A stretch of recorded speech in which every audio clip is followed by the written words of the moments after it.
Hi. So a crick in the neck is a pain in the butt, so nobody should have to deal with that. I'm going to give you a few exercises for this.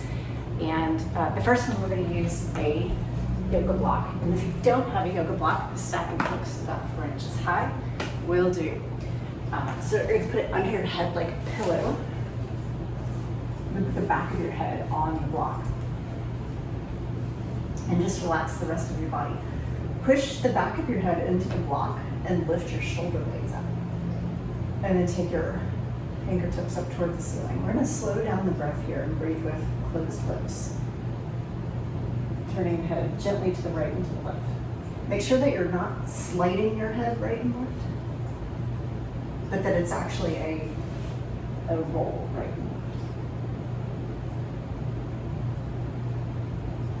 Now, if you got a really bad crick in the neck, I recommend doing this for a while, and maybe several times a day. I used to deal with that a lot. Brings me back to the days when I was teaching at an elementary school. I used to get those all the time. So when you're ready to come out of this, shoulder blades come down, and then roll to your side and sit up. And so a couple things for the shoulders. It's really good to activate the shoulders to release the neck, but you got to do it in a specific way. So there's, so usually you see people in down dog and they're kind of crunching their shoulders in toward their ears. We're not going to do that. We're going to have a down dog with shoulders that are wide apart. So you want to take them and just reach them apart from one another and roll the elbows in toward each other. It's going to make your down dog a little more challenging, but you want shoulder strength anyway. I'll show it from the side. So from here, the shoulders come out, and then roll the elbows toward each other. Slow, smooth breaths. And I would stay here for at least maybe 10, 12 breaths. All right, and then next I would do something like walk the feet in. I used to do this all the time. Walk the feet in, forward fold. And really let breathing relax. So we want to have the rib cage and the thighs touching. They're going to rest on the thighs. So if you can bend your knees, if you need to make that happen. The whole time the head is sinking down, shake your head no a couple of times.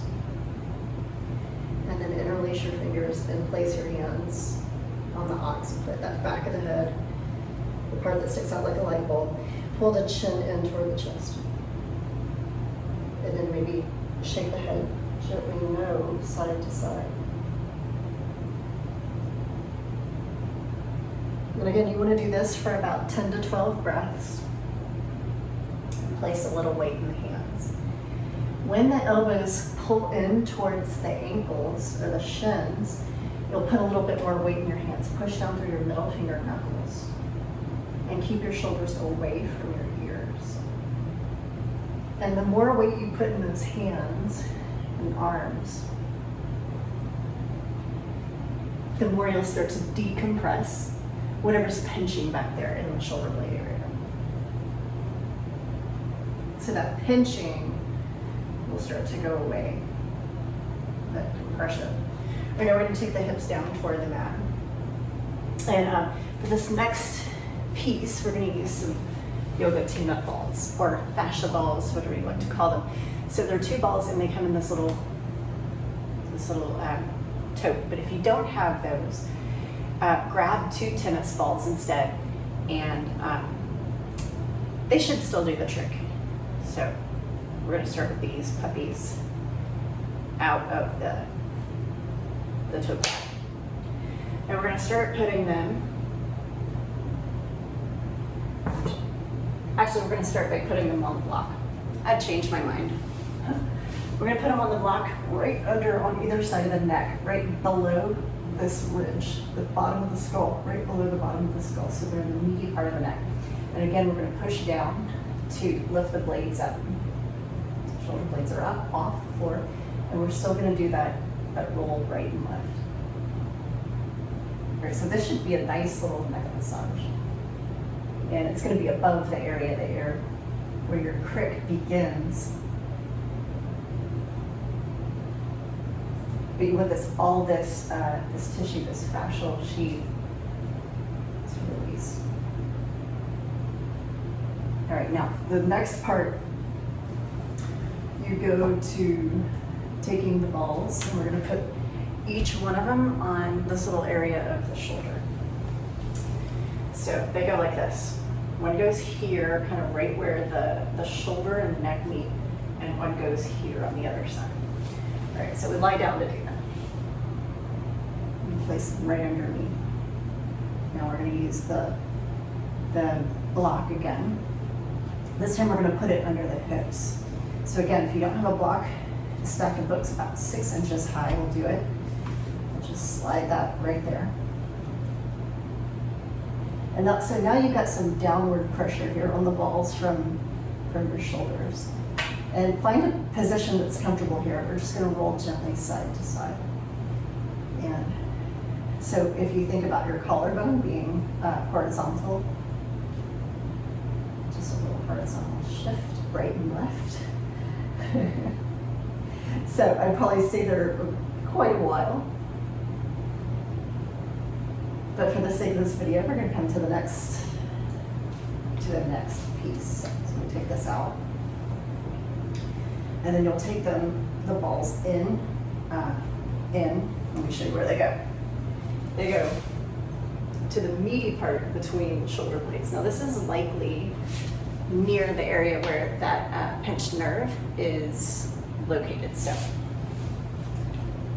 you might want to be careful if you hit that area, or it might feel really good. So that hurts so good feeling, you know?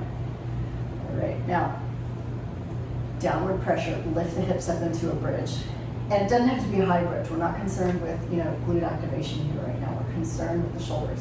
So you take your arms up and imagine that you're gonna sign your name in cursive with both of your arms. And it's likely that one of those motions will kind of take you into a movement that feels really good. And everybody's shoulders pinch or tighten in a little different place. So, if I had like 20 people would be doing 20 different motions there in the back of the arms. Again, long, smooth breaths. And then you want to stay there again for quite a while. Next piece. We're going to take both of the balls, we're going to roll them down, and they're going to go, if I can reach around myself, they're going to go right here and right here. So right behind your sports bra, right where that band of your sports bra is. If you don't have a sports bra, you might imagine where that band would be. We're gonna put it right in there. Whew. All right, so this can take your breath away.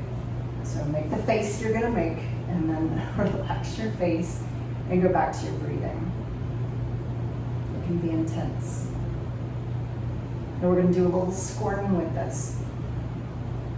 So once you get your breath underneath you get to that relaxed state, just squirm. So imagine you're gonna take your right hand and kind of squirm so that you would touch your right ankle and then your left ankle. And each way you twist, you're just gonna squirm. Squirm. It's almost a squirm crunch if you've ever done one of those. Squirm. Again, we want to do quite a bit of these. And then again, we'll roll the balls down. Now I've got them on my back. About, I call this the upper lower back, right? So it's below the ribs, right below the floating ribs. Right back there, it's meaty. So you'll feel that meat. Shift your knees side to side. And breathe. Okay, this is where it gets really relaxing. It's a little less intense. You can relax a little bit more here. And then, once you've done about a minute of that, take them down to the waist area. And it is a good idea if you're timing, if you're into the timing of it, I would spend a minute on each little section that we just did. So you can hit pause, go for a minute, hit play again, every time you go through this. And then once you're finished, all of that, I'd probably do another forward fold. So that all of that work that we did, all of that release, again, you can go back into this decompression, this standing forward fold, weight in the feet. And not so much on the toes, but you can shift back and forward a little bit so you can find where it's going to let you decompress the spine more. And then again, a series of about a minute's worth of long, smooth breaths.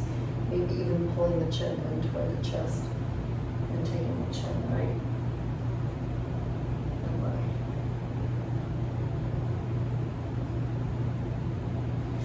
And repeat that as often as you like to get rid of the crick in the neck. Let me know how this works, and I'll see you next time.